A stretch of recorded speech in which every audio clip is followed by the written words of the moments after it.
has pleaded not guilty to historic charges of mishandling sensitive files at a federal court in Miami in Florida after FBI agents found classified documents at his Mar-a-Lago estate in August. Now, he is the first US president, former or current, to be given a federal criminal indictment. Well, Erol Morkoc is a spokesperson for the group Republicans Overseas UK. Erol, good morning.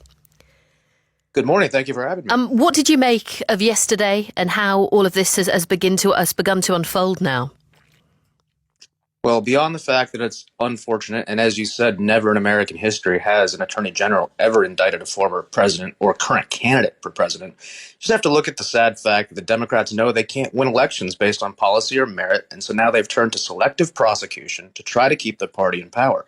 The political decision that this came just as House Republicans are revealing a $5 million bribery scheme between Biden and the foreign governments that he's been dealing with. So the idea to selectively target a former president for what effectively is something that Biden has done, Obama has done, Dick Cheney has done, everybody has had quote unquote classified materials in their house.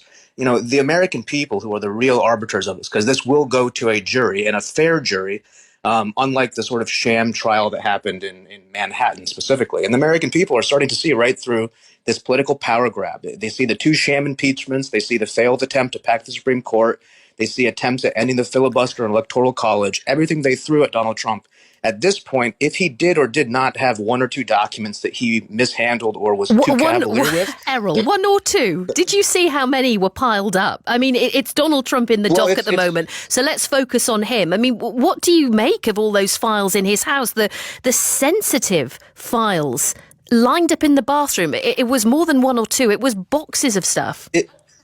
Certainly, it was less than the 30,000 emails that Miss Clinton bleach-bit off her hard drive when she did the exact same thing with even more seditious intent. Now, Donald Trump did not hide the files. Donald Trump did not cover them up, and they were given back to the people in the National Archive records. You think these people are some sort of national security arbiters? No. So Donald Trump has the right, as a president, to declassify basically anything he wants. If there was a few files in there that were sensitive, and look, he shouldn't have done anything like this because they're looking for anything they can to pin him because he's the front runner for the opposition party. This is like kangaroo court, banana republic nonsense.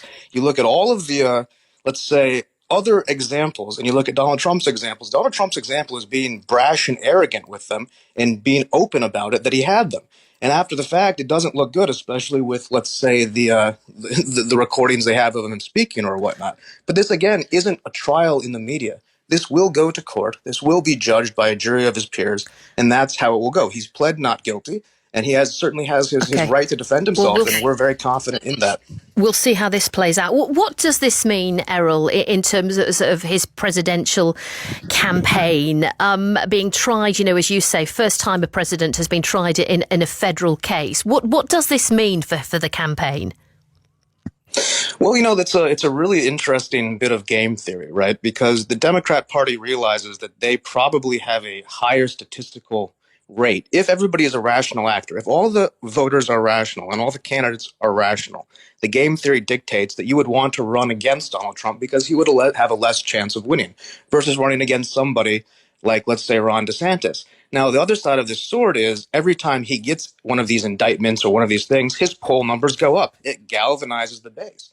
Now, can the base of the Republican Party win a national election? No, it's going to come down to those moderate voters. It's going to come down actually to women. The women, white women specifically, were the ones who took him out of power in 2020. And, you know, when you look at, let's say, the breakdown economically and socially in this country, the gamble is if you put Donald Trump front and center, will those women vote against him again?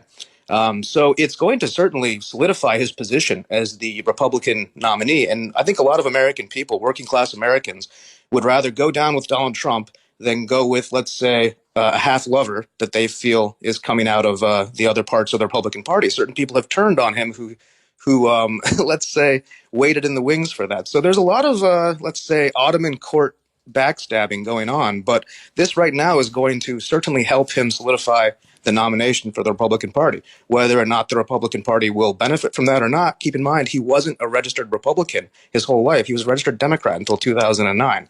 So he's a third-party candidate, effectively, and he's always been. He's never been the traditional Republican Party's candidate. So we're going to have to see exactly how it plays out in the general election. But as far as his candidacy and the primary thing, this is going to help him, which the Democrats, at least how they're seeing it, that helps them. So everybody is playing 3D chess, and nobody's winning. Well, we will wait to see how this plays out. Of course, Mr. Trump just reading as well, 77 tomorrow. Erol, thank you very much. Erol Morkoc, their spokesperson for the group Republicans Overseas UK. You can read more on what happened in court yesterday with Donald Trump. Just head to the BBC News website.